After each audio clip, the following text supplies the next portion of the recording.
Let's learn how to convert 5 kilograms to grams. Understanding unit conversions is a fundamental skill in science and everyday life.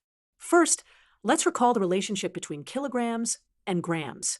1 kilogram equals 1,000 grams. This means we can write our conversion factor as 1,000 grams per kilogram. Let's visualize this with a diagram. Here's 1 kilogram, which is equal to 1,000 grams. So 5 kilograms would be 5 times as much. To convert 5 kilograms to grams, we multiply 5 kilograms by our conversion factor. Let's set it up. 5 kilograms times 1,000 grams per kilogram. Notice how the kilogram units cancel out, leaving us with 5,000 grams.